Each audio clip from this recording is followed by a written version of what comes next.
Times now ಸರ್ವೆನಲ್ಲಿ ಕಾಂಗ್ರೆಸ್ಗೆ ಭಾರಿ ಹಿನ್ನಡೆ. ವಿಧಾನಸಭಾ ಸೋಲ್ನಿಂದ ಹೊರ ಬಂದೇ ಬಿಡ್ತಾ ಬಿಜೆಪಿ. ಕರ್ನಾಟಕದಲ್ಲಿ ಮತ್ತೆ ಮೋದಿ ಮೇನಿಯಾನ. ಸಿದ್ದು ಡಿಕೆಶಿ ಜೋಡೆತ್ತಿನ ಸಕ್ಸಸ್ ಕತೆ ಏನಾಯ್ತು?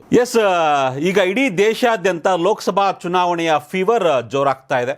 ಒಂದ್ ಕಡೆ ಇಂಡಿಯಾ ಮೈತ್ರಿಕೂಟ, ಮತ್ತೊಂದು ಕಡೆ NDA ಮೈತ್ರಿಕೂಟ. ನರೇಂದ್ರ ಮೋದಿ ಅವರು ಮತ್ತೊಮ್ಮೆ ಪ್ರಧಾನಿ ಆಗೇ ಆಗ್ತೀನಿ ಅನ್ನೋ ಒಂದು ವಿಶ್ವಾಸದಲ್ಲಿದ್ದಾರೆ ಬಿಜೆಪಿ. ಹೀಗಾಗಿ ತನ್ನ NDA ಮೈತ್ರಿಕೂಟವನ್ನು ಬಲಪಡಿಸ್ಕೊಳ್ತಾ ಇದೆ. ಸಾಕಷ್ಟು ಸಮೀಕ್ಷೆಗಳು ಬರ್ತಾ ಇದ್ದಾವೆ. ಹಲವಾರು ಸಮೀಕ್ಷೆಗಳು ಈಗಾಗಲೇ ರಾಷ್ಟ್ರೀಯ ಮಾಧ್ಯಮಗಳಲ್ಲಿ ಬರ್ತಾ ಇದ್ದಾವೆ. ಅದರಂತೆ ಟೈಮ್ಸ್ ನೌ ಸುದ್ದಿವಾಹಿನಿ ಒಂದು ಸಮೀಕ್ಷೆಯನ್ನು ಪ್ರಕಟ ಮಾಡಿದೆ. ನಾವೀಗ ಟೈಮ್ಸ್ ನೌ ಸುದ್ದಿವಾಹಿನಿಯ ಒಂದು ಸರ್ವೆಯಲ್ಲಿ ಕರ್ನಾಟಕದ 28 ಲೋಕಸಭಾ ಕ್ಷೇತ್ರಗಳ ಬಗ್ಗೆ ಟೈಮ್ಸ್ ನೌನಲ್ಲಿ ಬಂದಂತಹ ಸರ್ವೆಯ ಹೈಲೈಟ್ಸನ್ನು ನಿಮಗೆ ನಮ್ಮ ಕನ್ನಡ ವೀಕ್ಷಕರಿಗೆ ಕೊಡೋ ಪ್ರಯತ್ನವನ್ನು ಮಾಡ್ತಾ ಇದ್ದೀವಿ. ಟೈಮ್ಸ್ ನೌ ಸಮೀಕ್ಷೆ ಪ್ರಕಾರ ಇದು ಏನು ಆಗಸ್ಟ್ 12ನೇ ತಾರೀಕುವರೆಗೂ ನಡೆದಿರ್ತಕ್ಕಂಥ ಸಮೀಕ್ಷೆ ಇದು. ತರಕಾರಿಗಳನ್ನ ತಗೋಬೇಕಾದ್ರೆ ಅಳುದು ತೂಗಿ ತಗೋತೀವಿ. ಚಿನ್ನ ತಗೋಬೇಕಾದ್ರೆ ಚಿಂತೆ ಮಾಡಬೇಡಿ. ಶ್ರೀ ಸ್ಟಾರ್ ಗೋಲ್ಡ್ ಹೊಸ ಭರವಸೆ, ಒಳ್ಳೊಳ್ಳೆ ಡಿಸೈನ್ ಒಡವೆಗಳ ಜೊತೆಗೆ 100% ಗ್ಯಾರಂಟಿ.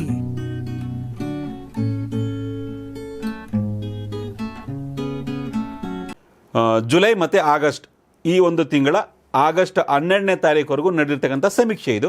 ಈಗ ಚುನಾವಣೆ ಆದರೆ ದೇಶದಲ್ಲಿ ಯಾವ ಪಕ್ಷಕ್ಕೆ ಎಷ್ಟು ಸೀಟ್ ಬರಬಹುದು ಅನ್ನೋ ಲೆಕ್ಕಾಚಾರದಲ್ಲಿ ಟೈಮ್ಸ್ ನಾವು ಒಂದು ಸರ್ವೆಯನ್ನು ಮಾಡಿದೆ.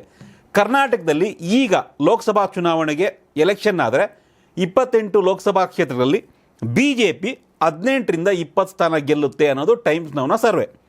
ಇನ್ನು ಕಾಂಗ್ರೆಸ್ 8ರಿಂದ 10 ಸ್ಥಾನವನ್ನು ಗೆಲ್ಲಬಹುದು. JDS 0 to 1 ಮ್ಯಾಕ್ಸಿಮಮ್ 1 ಗೆಲ್ಲಬಹುದು ಅಷ್ಟೇ JDS ಅನ್ನೋದು ಟೈಮ್ಸ್ ನೌ ಸರ್ವೆ ಹೇಳ್ತಾ ಇದೆ. ಟೈಮ್ಸ್ ನೌ ಸರ್ವೆ ಪ್ರಕಾರ BJP ಈ ಬಾರಿ ಲೋಕಸಭಾ ಚುನಾವಣೆಗೆ ಈಗ ಚುನಾವಣೆ ಆದರೆ 44.6% ವೋಟ್ BJPಗೆ ಸಿಗುತ್ತೆ. 44.6% ವೋಟ್ BJPಗೆ ಬರುತ್ತೆ.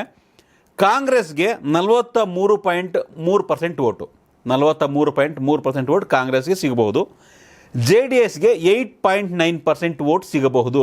ಈಗ ಲೋಕಸಭಾ ಚುನಾವಣೆ ನಡೆದರೆ ಈ ಪಾರ್ಟಿಗಳಿಗೆ ಇಷ್ಟು ಪರ್ಸೆಂಟೇಜ್ ವೋಟ್ ಸಿಗಬಹುದು ಅನ್ನೋದು ಟೈಮ್ಸ್ ನೌನ ಲೆಕ್ಕಾಚಾರ.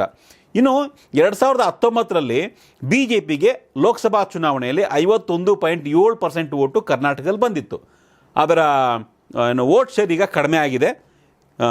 ವಿಧಾನಸಭಾ ಚುನಾವಣೆಯಲ್ಲಿ ಕೇವಲ 36% ವೋಟ್ ಪಡೆದಂತಹ BJP ಈಗ ಲೋಕಸಭಾ ಚುನಾವಣೆ ನಡೆದರೆ 44.6% ಬರುತ್ತೆ. ಅಂದರೆ ಆಲ್ಮೋಸ್ಟ್ 9% ವೋಟ್ ಶೇರನ್ನು ಗೇನ್ ಮಾಡಿಕೊಂಡಿದೆ.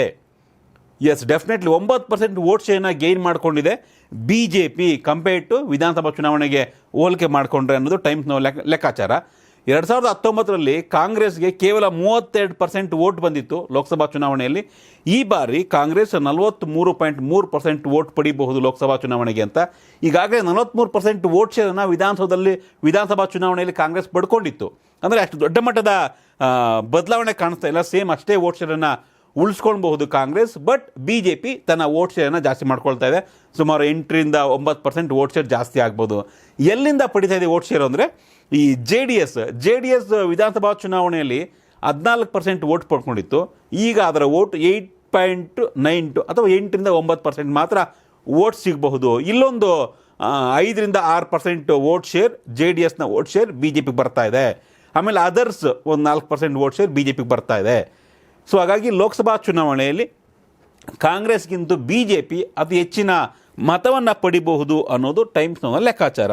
ನಾನು ಆಗಲೇ ಹೇಳಿದೆ, ಕರ್ನಾಟಕ ವಿಧಾನಸಭಾ ಚುನಾವಣೆಯಲ್ಲಿ BJP 36%, Congress 43%, JDS 14% vote share ತಗೊಂಡಿತ್ತು. ಅದರ ಪ್ರಮಾಣ ಈಗ BJP ದೊಡ್ಡ ಮಟ್ಟದಲ್ಲಿ ಜಾಸ್ತಿ ಮಾಡ್ಕೊಳ್ತಾ ಇದೆ. 44.6%, ಕಾಂಗ್ರೆಸ್ 43%, JDS 8ರಿಂದ 8.9% ಮಾತ್ರ. ಸೊ ಟೈಮ್ಸ್ ನೌ ಲೆಕ್ಕಾಚಾರದ ಪ್ರಕಾರ BJP ಕರ್ನಾಟಕದಲ್ಲಿ ಅತಿ ಹೆಚ್ಚು ಸ್ಥಾನವನ್ನು ಗಳಿಸುತ್ತೆ. 2019ರಲ್ಲಿ 25 ಸ್ಥಾನ ಗೆದ್ದಿತ್ತು BJP. ಬಟ್ ಆ ಸ್ಥಾನವನ್ನು ಉಳಿಸ್ಕೊಳ್ಳೋಕ್ಕಾಗಲ್ಲ, ಕಡಿಮೆ ಆಗುತ್ತೆ. ಆದರೆ ಕಾಂಗ್ರೆಸ್ಗಿಂತ ಜಾಸ್ತಿ ಗೆಲ್ಲುತ್ತೆ. 18ರಿಂದ 20 ಸೀಟ್ ಗೆದ್ದೇ ಗೆಲ್ಲುತ್ತೆ BJP ಕರ್ನಾಟಕದಲ್ಲಿ ಅನ್ನೋದು ಟೈಮ್ಸ್ ನೌನ ಸರ್ವೆ ಮಾಹಿತಿ. ಕಾಂಗ್ರೆಸ್ ಕಳೆದ ಬಾರಿ ಒಂದೇ ಒಂದು ಸೀಟ್ ಗೆದ್ದಿತ್ತು. ಈಗ ತನ್ನ ಸ್ಥಾನವನ್ನು ಮ್ಯಾಕ್ಸಿಮಮ್ 10 ಸ್ಥಾನ ಗೆಲ್ಲಬಹುದು. ಕಾಂಗ್ರೆಸ್ 8ರಿಂದ 10 ಸ್ಥಾನ ಗೆಲ್ಲಬಹುದು ಅನ್ನೋದು ಟೈಮ್ಸ್ ನೌ ಲೆಕ್ಕಾಚಾರ. JDS ಮ್ಯಾಕ್ಸಿಮಮ್ ಒಂದೇ ಒಂದು ಯಾವುದು ಅಂತ ಹೇಳಿಲ್ಲ. ಸೊ ಸಾಕಷ್ಟು ಕುತೂಹಲಕ್ಕೆ ಕಾರಣ ಆಗಿದೆ.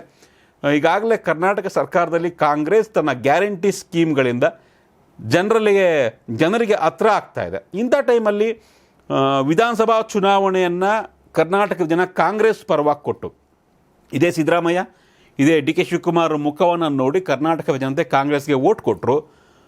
ಆದರೆ ಲೋಕಸಭಾ ಚುನಾವಣೆಗೆ ಬಂದಾಗ ಇದೇ ಡಿ ಕೆ ಶಿವಕುಮಾರ್, ಸಿದ್ದರಾಮಯ್ಯ ಮುಖ ನೋಡಿ ಜನ ವೋಟ್ ಹಾಕ್ತಾ ಇಲ್ವಾ? ನರೇಂದ್ರ ಮೋದಿಗೆ ಹೆಚ್ಚಿನ ಒಲವನ್ನು ವ್ಯಕ್ತಪಡಿಸ್ತಾ ಇದ್ದಾರಾ? ಆಗಿದ್ರೆ ವಿಧಾನಸಭಾ ಚುನಾವಣೆಯ ಸೋಲಿಂದ ಬಿ ಜೆ ಪಿ ಇಷ್ಟು ಬೇಗ ದೊಡ್ಡ ಪಾರ್ಟಿಯಾಗಿ ಎಮರ್ಜ್ ಆಗ್ತಾ ಇರೋದು ಹೇಗೆ? ಇದೆಲ್ಲವೂ ಕೂಡ ಚರ್ಚೆ ಆಗ್ತಾ ಇದೆ. ಸೊ 2 ಫ್ಯಾಕ್ಟ್ರು ತುಂಬ ಇಂಪಾರ್ಟೆಂಟು. ಕಳೆದ ವಿಧಾನಸಭಾ ಚುನಾವಣೆಯಲ್ಲಿ ರಾಜ್ಯ ಸರ್ಕಾರ ಏನು ಬಿ ಜೆ ಪಿ ಸರ್ಕಾರ ಇತ್ತು, ಬಿ ಜೆ ಪಿ ತನ್ನ ಹಲವಾರು ತಪ್ಪುಗಳಿಂದ ಅಧಿಕಾರವನ್ನು ಕಳೆದುಕೊಳ್ಬೇಕಾಯಿತು. ಒಂದು ಅದಾದಮೇಲೆ ಕಾಂಗ್ರೆಸ್, ಸಿದ್ದರಾಮಯ್ಯ ಮತ್ತು ಡಿ ಕೆ ಶಿವಕುಮಾರ್ ಒಗ್ಗಟ್ಟಿನ ಬಲ, ಅವರ ಗ್ಯಾರಂಟಿ ಸ್ಕೀಮ್ಗಳು, ಜೊತೆಗೆ ಮುಸ್ಲಿಂ ಮತಗಳ ಕ್ರೋಢೀಕರಣ ಕಾಂಗ್ರೆಸ್ಗೆ ಲಾಭ ಆಗಿತ್ತು. ಈಗ ಕಾಂಗ್ರೆಸ್ಗೆ ಮುಸ್ಲಿಮ್ರ ಮತಗಳು ಕ್ರೋಢೀಕರಣ ಆಗಿಲ್ವಾ ಅಂದರೆ ಡೆಫಿನೆಟ್ಲಿ ಮುಸ್ಲಿಂ ಮತಗಳು ಕಾಂಗ್ರೆಸ್ಗೆ ಕ್ರೋಢೀಕರಣ ಆಗಿದ್ದಾವೆ. ಆದರೆ ಜೆ ಡಿ ಎಸ್ನ ಕೆಲವೊಂದಿಷ್ಟು ವೋಟರ್ಸ್ ಲೋಕಸಭಾ ಚುನಾವಣೆ ಬಂದ ತಕ್ಷಣ ಕಟ್ಟ ಜೆ ಡಿ ಎಸ್ ವೋಟರ್ಸ್ ಇಲ್ಲಿ ಬಿ ಜೆ ಪಿಗೆ ಶಿಫ್ಟ್ ಆಗ್ತಾ ಇದ್ದಾರೆ. ಸೊ ಬಿ ಜೆ ಪಿಗೆ ಅತಿ ಹೆಚ್ಚು ಲಾಭ ಆಗಬಹುದು ಲೋಕಸಭಾ ಚುನಾವಣೆ. ಹಾಗನ್ಬಿಟ್ಟು ಸಿದ್ದರಾಮಯ್ಯ ಮತ್ತು ಡಿ ಕೆ ಶಿವಕುಮಾರ್ ಅವರ ಜೋಡೆಚ್ಚಿನ ಸಕ್ಸಸ್ ಕಥೆ ಮುಗ್ದೋಯ್ತಾ? ನೋವೇ. ಇಲ್ಲಿ ವೋಟ್ ಡಿಫ್ರೆನ್ಸ್ ಇರೋದು ಕೇವಲ 1% ಮಾತ್ರ ಬಿ ಜೆ ಪಿ ಮತ್ತು ಕಾಂಗ್ರೆಸ್ಗೆ. ಟೈಮ್ಸ್ನ ಸರ್ವೆ ಪ್ರಕಾರ B J P 44.6, Congress 43.3, 1% vote share ಹೆಚ್ಚು ಕಮ್ಮಿ ಇದೆ. ಒಂದು ವೇಳೆ ಇನ್ನೂ 8 ತಿಂಗಳ ಟೈಮ್ ಇದೆ ಲೋಕಸಭಾ ಚುನಾವಣೆಗೆ. ಈ 8 ತಿಂಗಳ ಅವಧಿಯಲ್ಲಿ ಕಾಂಗ್ರೆಸ್ ತನ್ನ ಗ್ಯಾರಂಟಿ ಸ್ಕೀಮ್ಸನ್ನು ಸಮರ್ಪಕವಾಗಿ ಜಾರಿ ಮಾಡಿ ಜನರ ಮನಸ್ಸಿನಲ್ಲಿ ಉಳಿದ್ರೆ 2% ವೋಟ್ ಶೇರ್ ಜಾಸ್ತಿ ಆದರೂ ಕಾಂಗ್ರೆಸ್ಗೆ ಈ ನಂಬರ್ಸ್ ಉಲ್ಟಾ ಆಗಬಹುದು. ಟೈಮ್ಸ್ನವ್ರ ಸರ್ವೇನೇ ಫಿಕ್ಸ್ ಆಗಿಬಿಡುತ್ತೆ ಇದೇ ಫೈನಲ್ಲು ಅಂತಲ್ಲ. ಟೈಮ್ಸ್ನವ್ರ ಸರ್ವೇನ ಮುಂದೆ ಇಡ್ತಾ ಇದ್ದೀವಿ, ಅದ್ರ ಜೊತೆ ಏನಾಗಬಹುದು ಮುಂದೆ ಇದೇ ಫೈನಲ್ ಅಲ್ಲ. ಇನ್ನು 8 ತಿಂಗಳು ಟೈಮ್ ಇದೆ. 2% ವೋಟ್ ಹೆಚ್ಚು ಕಮ್ಮಿ ಆದರೂ ಕೂಡ ಕಾಂಗ್ರೆಸ್ 20 ಗೆಲ್ಬೋದು, ಬಿ ಜೆ ಪಿ 8-10 ಉಳ್ಕೊಬೋದು, ಅಥವಾ ಕಾಂಗ್ರೆಸ್ 15 ಗೆಲ್ಬೋದು, ಬಿ ಜೆ ಪಿ 12-13 ಗೆಲ್ಬೋದು. ಈ ಲೆಕ್ಕಾಚಾರ ಆಗ್ಬೋದು. ಒಟ್ನಲ್ಲಿ ಟೈಮ್ಸ್ನ ಸರ್ವೆ ಪ್ರಕಾರ B J P 18-20, Congress 8-10, J D S 1 ಗೆಲ್ಲಬಹುದು ಅಂತಿದೆ. ನೀವೇನು ಹೇಳ್ತೀರಾ? ಟೈಮ್ಸ್ನ ಸರ್ವೆ ನಿಜ ಆಗುತ್ತಾ? ನಿಮ್ಮ ಲೆಕ್ಕದ ಪ್ರಕಾರ ಕರ್ನಾಟಕದಲ್ಲಿ ಬಿ ಜೆ ಪಿ ಎಷ್ಟು ಗೆಲ್ಬೋದು, ಕಾಂಗ್ರೆಸ್ ಎಷ್ಟು ಗೆಲ್ಬೋದು, ಜೆ ಡಿ ಎಸ್ ಎಷ್ಟು ಸೀಟ್ ಗೆಲ್ಬೋದು? ಕಮೆಂಟ್ ಮಾಡಿ ತಿಳಿಸಿ. ಧನ್ಯವಾದಗಳು. ಕರ್ನಾಟಕ ಟಿವಿ, ಇದು ಕನ್ನಡಿಗರ ಧ್ವನಿ.